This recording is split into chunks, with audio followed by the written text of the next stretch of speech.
오늘도 이 사도행전 19장에 기록된 이 말씀을 통해서 하나님께서 주시는 은혜를 우리가 함께 나누기를 원합니다. 이 사도행전 19장 말씀에는 이 바울의 3차 전도 여행과 에베소 교회에서 사역을 했던 내용들을 기록을 하고 있습니다. 어제도 말씀을 드렸지만 이 바울은 2차 전도 여행 때 에베소에 잠깐 들렀을 때 하나님의 뜻이면 너희에게로 돌아오리라 라고 약속을 했고, 하나님께서 길을 열어주실 때 정말 이 바울은 에베소로 떠나게 됩니다. 이것이 바로 바울의 3차 전도 여행의 출발이었습니다. 그래서 사도행전 18장 23절 말씀에 보시면 이 바울은 2차 전도 여행을 끝내고 이 안디옥에 돌아왔지만 얼마 있다 떠났다라고 기록을 하고 있습니다. 이 바울의 3차 전도 여행의 목적은 에베소 지역을 전도하는 것입니다. 이 당시 에베소는 아시아의 최대 항구 도시였고 또 이 소아시아의 수도로 문화와 예술뿐 아니라 이 상업과 무역의 중심지였습니다. 그래서 오늘 사도행전 19장 1절 말씀에 보시면 이 바울은 이 에베소에 도착하자마자 이 제자들을 만나 복음을 전하게 됩니다. 이 에베소에서 바울이 제자들을 만났을 때 제일 먼저 물어본 것은 성령에 대한 것이었습니다. 그때 에베소에 있는 사람들은 성령에 대해서는 알지 못했고 세례 요한의 세례만 알고 있었습니다. 다시 말해서 이 구약의 말씀을 통해 회개하는 정도였다는 것입니다. 그래서 이 바울은 에베소에 있는 제자들에게 이 세례 요한이 온 것은 예수님을 소개하러 온 것이고 이 성령을 통해 예수를 믿고 죄 사함을 받아야 구원을 받게 된다는 것을 전하게 되는 것입니다. 그래서 여러분 5절 말씀에 보시면 그들이 듣고 주 예수 이름으로 세례를 받으니 바울이 그들에게 안수하며 성령이 그들에게 임하심으로 방언도 하고 예언도 하니 모두 12사람쯤 되니라 라고 말씀을 합니다. 여기 성령이 각 사람의 마음에 임함으로 방언의 표적이 나타나게 된 것은 이 오순절에 유대인들에게 처음 성령이 임할 때 언어가 하나 되는 이 방언의 표적이 나타났던 것처럼 똑같은 현상이 나타나게 된 것입니다. 이 언어가 다른 이방인들이 알아듣게 되는 그런 표적이 나타나게 된 것입니다. 그리고 예언이라는 것은 이 성령을 통해 하나님 말씀을 깨닫게 될 때 풀어서 설명하는 것을 말씀하는 것입니다. 이 사도행전 10장 말씀에 이 고넬료가 이방인으로서 처음 성령을 받을 때도 이 방언의 표적, 이 언어를 알아듣게 되는 표적이 나타났고, 여기 세 번째로 이 에베소에서 언어가 다른 이방인들이 있을 때 언어가 하나 되는 표적이 나타나므로 하나님께서 성령을 통해 죄인들을 구원하시는 때가 되었다는 것을 알게 하는 것입니다. 이렇게 바울은 에베소에서 성령의 사역으로 12명의 성도들이 처음 예수를 믿게 되었고 이 에베소 교회가 세워지게 되었다는 것을 말씀하게 됩니다. 그리고 바울은 8절 말씀에 보시면 회당에 들어가서 3개월을 하나님의 나라에 관하여 강론하며 권면했다라고 말씀을 합니다. 여기 강론은 철저히 가르치는 것을 말하고요. 또 권면은 논리적으로 설득하는 것을 말합니다. 이 바울이 회당에 들어가서 이 말씀을 강론했다는 것은 유대인들을 전도한 것입니다.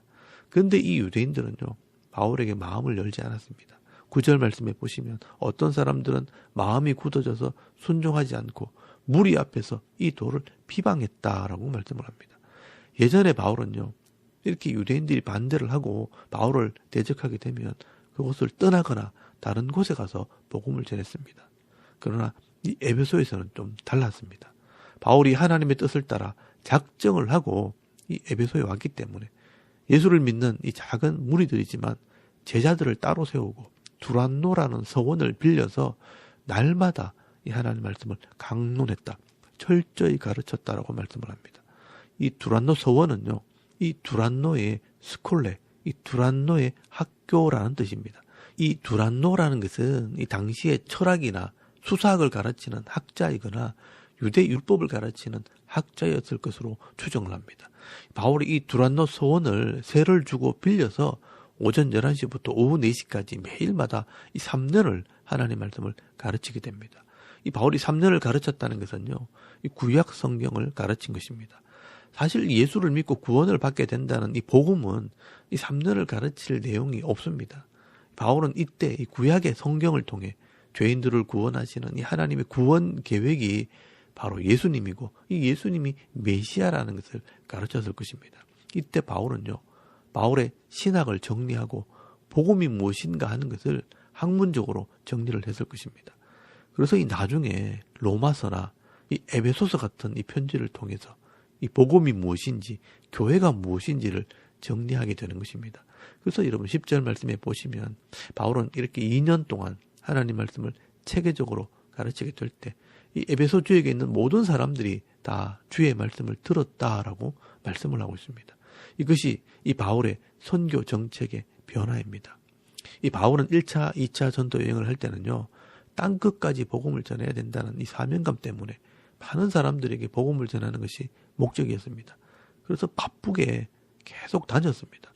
그래서 이 가정에서 복음을 전하고 또 예수를 믿는 사람이 생기면 제자들을 굳게 하고 또 다른 곳으로 가서 복음을 전하는 이 선교를 했던 것입니다. 그런데 이렇게 복음만 전하고 교회를 세워도 이 교회의 지도자가 없으니까 이 교회가 자꾸 변질되고 이단들 때문에 문제가 생기게 된다는 것을 바울이 깨닫게 된 것입니다. 그래서 이 바울은 에베소에서는 이 두란노 서원을 통해 제자를 양육하게 됩니다. 교육의 중요성을 깨닫게 된 것입니다. 어떻게 보면 예수님의 이 가르침을 바로 깨달은 것입니다. 예수님께서 나는 마음이 온유하고 겸손하니 내게 와서 배우라라고 말씀하셨고요. 또 제자들을 보낼 때도 내가 너희에게 분부한 모든 것을 가르쳐 지키게 하라라고 명령하셨습니다.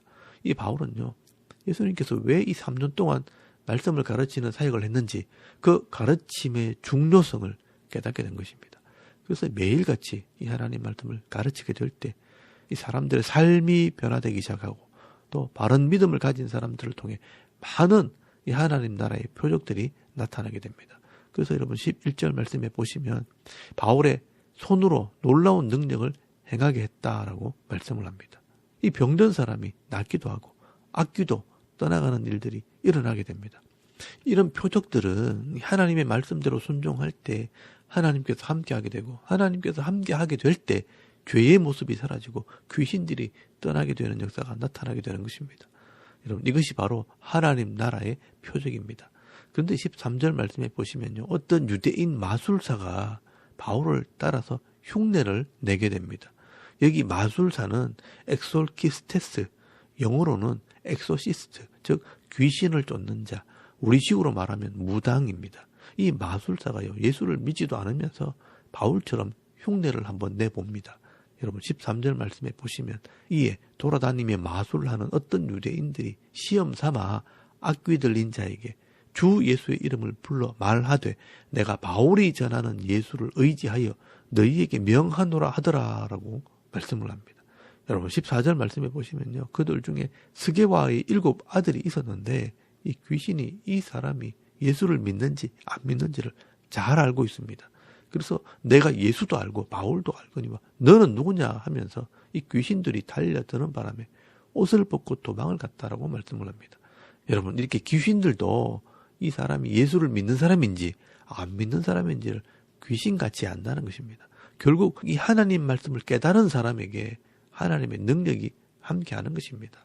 하나님 말씀을 깨달은 사람이 하나님의 법대로 귀신을 쫓아내면 귀신도 안다는 겁니다. 그런데 말씀도 모르고 하나님의 자녀의 권세가 없는 사람이 흉내를 내면 이 귀신들은 도리어 대들고 달려드는 것입니다. 그러므로 여러분 하나님 나라의 표적은 하나님의 말씀을 순종할 때 하나님께서 일하시는 것이지 어떤 능력이 내게 와서 행하는 것도 아니고 어떤 주문을 위해서 소리친다고 되는 것이 아닙니다. 예수를 믿고 회개한 심령에 성령이 오셔서 우리 영혼을 새롭게 하고 육심도 회복시켜 주시는 것입니다. 그래서 이 당시 에베소에 있는 많은 사람들이요, 이런 표적을 보고 자기 죄를 고백하고 예수를 믿게 되었고, 우상을 섬기던 마술사들도 자기가 귀신들에게 매여 있다는 것을 깨닫고 19절 말씀에 보시면요, 이 마술을 행할 때 쓰는 책들을 다 불태우고 예수를 믿게 되는 그런 역사가 나타나게 됩니다. 그때 이 불태운 책이 은 5만이나 되었다라고 말씀을 합니다. 여러분, 은 5만이면 5만 드라크마, 우리 돈으로 약 50억이나 되는 돈입니다.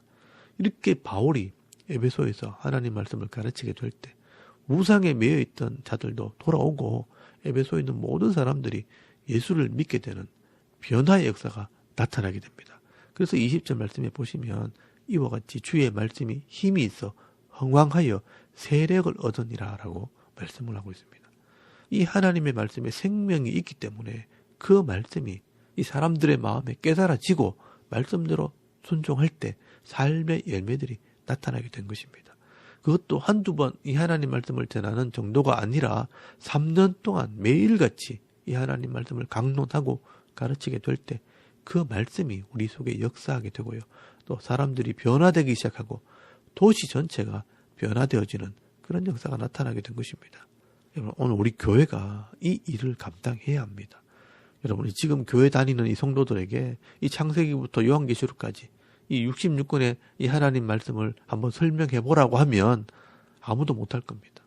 심지어 목사들도 이 66권의 말씀을 다 설교하려고 하면 힘들어할 겁니다. 그만큼 이 교회가 전체의 말씀을 배우지 않고 부분적으로 한쪽으로 치우치게 이 말씀을 보게 될 때 정말 이 하나님께서 원하는 것이 무엇인지는 알지 못하고요.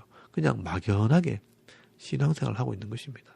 그러니 이 말씀을 알지 못하니 제대로 된 믿음을 가질 수 없고 믿음이 없으니 말씀대로 살 수도 없고 말씀대로 살지 않으니까 변화도 없고 역사도 없게 되는 것입니다. 그래도 교회에 오래 다녔다는 것 때문에 모른다고는 할 수 없고 아는 척 또 하는 척 하면서 외식적인 신앙생활을 하게 되는 것입니다. 그리고 이런 성도가 시간이 지나게 되면요. 말씀을 믿지 않게 됩니다. 말씀은 말씀이고 현실은 다르다는 생각을 하게 됩니다. 이런 생각이 지배하게 될 때 말씀도 배우지 않고 바른 믿음도 없이 그냥 형식적인 신앙생활을 하다가 시간을 허비하게 되는 것입니다. 그러나 여러분, 우리가 정말 이 바른 믿음을 가지고 바르게 복을 받으려면 내가 이 성경을 모른다는 것을 인정을 하고요. 다시 이 성경을 배우고 진짜 이 성경에 기록된 복을 받아 누리는 그런 지혜로운 성도가 되어야 하는 것입니다. 그러므로 우리가 짧은 인생을 살면서 시간을 허비하기보다는 이 하나님 말씀을 차근차근 잘 배워서 이 말씀대로 순종하면서 이 땅에 있는 동안 영적인 열매와 육적인 열매를 맺는 지혜로운 성도가 다 되실 수 있길 바랍니다. 오늘 저와 여러분요, 이런 결심을 한번 하면 좋겠습니다. 가능하면 시간마다 이 모임에 예배에 참석해서 빠른 시일 내에 이 66권의 성경을 이해하고 깨달아서 이 말씀이 내 삶에 실천되어지는 그런 성도가 되도록 여러분 결심하시기 바랍니다. 그러면 하나님께서 성령을 통해 여러분을 도와주실 겁니다. 그리고 성령을 따라 살게 되면요, 내가 상상하지도 못하는 일들을 경험하게 되고 또 내가 생각지도 않은 놀라운 일들이 여러분의 인생에 일어나게 될 것입니다. 그러나 성경을 배우지 않고 형식적인 신앙생활을 하는 사람들은요, 시간이 지나도 그냥 그대로 어린아이 같은 그런 신앙생활을 하게 될 것입니다. 나이가 들어도 50, 60, 70이 되어도 어린아이 같은 그런 신앙생활을 그대로 하게 됩니다. 나이가 들어도 분을 참지 못하고요, 사람들을 미워하고 질투하고 험담하고 거짓말하는 삶이 변하지 않습니다. 성경이 말하는 사랑이나 온유나 절제나 오래 참는 것이나 화평의 열매는 없는 겁니다. 여러분도 바울이 왜 이렇게 선교 정책을 바꾸었는가 잘 생각해 보시고 이 교회 다니는 동안 하나님 말씀을 잘 배워서 하나님께서 원하시는 이 아름다운 성도의 모습으로 변화되고 성숙되어 가는 믿음 있는 성도들이 다 되실 수 있기를 바랍니다. 바울은 이렇게 1차, 2차 전도 여행의 이 부족함을 깨닫고 이 3차 전도 여행부터는 하나님의 뜻을 따라 말씀을 가르치게 될 때 놀라운 이 말씀의 능력을 경험하게 됩니다. 나중에는요, 이 에베소 도시 전체가 변화되어서 우상을 섬기는 것은 아무것도 아니다, 사람이 손으로 만든 것은 신이 아니다 하면서 우상을 만들어 파는 이 공장이 망하게 될 정도로 이 도시 전체가 변화되어지는 것을 보게 됩니다. 그래서 23절 말씀 이하에는요, 에베소에 있는 아뎀이라는 신상을 만드는 이 우상 공장의 이 사장들이 모여서 데모를 하게 됩니다. 바울 때문에 우리가 망하게 되었다 하면서 이 우상 장사들이요, 데모를 하게 됩니다. 우리가 세상을 변화시키려면 우상을 없앤다고 변화되는 것이 아니라 이 하나님 말씀을 바로 가르치게 될 때 이 변화된 사람들 때문에 세상이 변화되어지는 것입니다. 악한 사람들을 감옥에 보낸다고 세상이 변화되는 것이 아닙니다. 그러면 또 다른 사람이 악을 행하게 됩니다.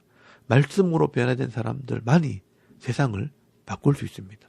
오늘도 우리 한 사람이 하나님 말씀을 바로 듣고 배워서 말씀대로 순종함으로 인격이 변화되고 인생이 변화되는 그런 체험을 하시고요.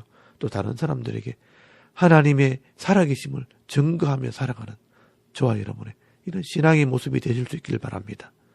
그리고 이 바울은 에베소에서 3년 동안 말씀을 가르치면서 이 고린도 교회에서 온 사람들을 통해 이 고린도 교회의 소식을 듣게 됩니다.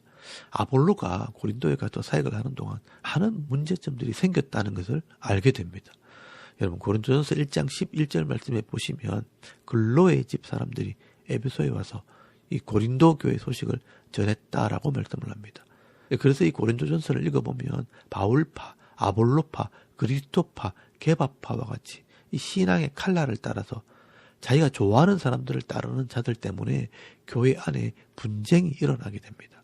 그리고 이 불신자들과 이방의 종교를 섬기는 사람들이 교회에 들어왔는데 이 하나님 말씀을 제대로 가르치지 않게 되니까 이 옛습관 그대로 또 이 미신을 섬기는 습관대로 교회에서 신앙생활을 하게 될 때 교회가 도리어 변질되기 시작하게 됩니다. 그래서 이 교회 안에서 엄행을 하는 사람들이 나오고 성도들끼리 서로 다투어서 이 세상의 법정에 서는 사람도 생기고 또 우상을 섬기는 습관 때문에 우상의 재물을 먹어야 되느냐 말아야 되느냐 하는 논쟁이 벌어지고 또 이 무당이 하는 습관대로 이방의 방언을 하는 사람들이 이 교회에 들어와서 알아듣지 못하는 말로 이런 방언을 하게 되면서 교회를 어지럽히기도 하고 또 이 부활을 믿지 못하는 사람들 때문에 문제가 생기기도 합니다. 여러분 이런 문제들이 왜 생기느냐? 그냥 교회에 와서 예수 믿으면 된다고 하면서 하나님 말씀을 가르치지 않기 때문입니다. 그러니 이 세상의 모습 그대로 신앙생활을 하고 세상의 습관 그대로 예배를 드리니까 마치 교회가 시골 동네 마을 회관처럼 되어버린 겁니다. 미신을 믿듯이 예수를 믿는 곳이 되어버린 것입니다. 그래서 이 바울이요 이런 여러 가지 문제를 바로 잡기 위해서 편지를 쓰게 되는데 그 편지가 바로 고린도 전서와 고린도 후서입니다. 이 고린도 전서와 후서는 우리 한국 교회에서 반드시 참고해야 할 성경입니다. 왜냐하면 이 고린도 교회가 우리 한국 교회와 가장 비슷한 모습을 가지고 있기 때문입니다.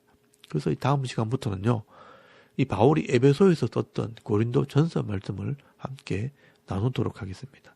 이렇게 교회가 하나님 말씀을 가르치는 이 사명을 제대로 감당하지 못하게 되면 이 교회는요, 교회대로 혼란스러워지고 이 성도들은 바른 신앙생활을 하지 못하기 때문에 시간을 허비하게 되는 것입니다. 이 성도들에게는 이 66권의 이 하나님 말씀을 바로 가르치고 또 배우고 깨닫는 것이 정말 중요하다는 것을 여러분 인식하시고요. 이 하나님 말씀을 잘 배우시고 그 말씀을 따라 신앙생활 하시고 또 그 말씀대로 기도하고 말씀대로 복을 받아서 이 땅에 있는 동안 정말 하나님께서 성도들을 위해 예배 놓으신 이 풍성한 은혜와 복을 다 받아 누리면서 살아갈 수 있는 저와 여러분의 이런 영적인 삶의 모습이 되실 수 있기를 주의 이름으로 축원합니다. 아멘. 우리 잠깐 기도드리겠습니다. 오늘도 이 생명의 말씀, 이 변하지 않는 하나님 말씀을 믿음으로 잘 받아서 30배, 60배, 100배의 결실 있는 삶을 살게 하옵소서. 또 나라와 이 민족과 섬기는 교회와 여러분의 가정과 자녀들의 믿음을 위해서 또 개인의 기도 제목을 따라 기도하고 오늘 하루 삶을 또 시작할 수 있기를 바랍니다. 다 같이 우리 하나님께 한번 기도드리겠습니다. 살아계신 하나님, 은혜를 참 감사합니다. 오늘도 이 아침에 우리가 하나님을 예배하게 하시고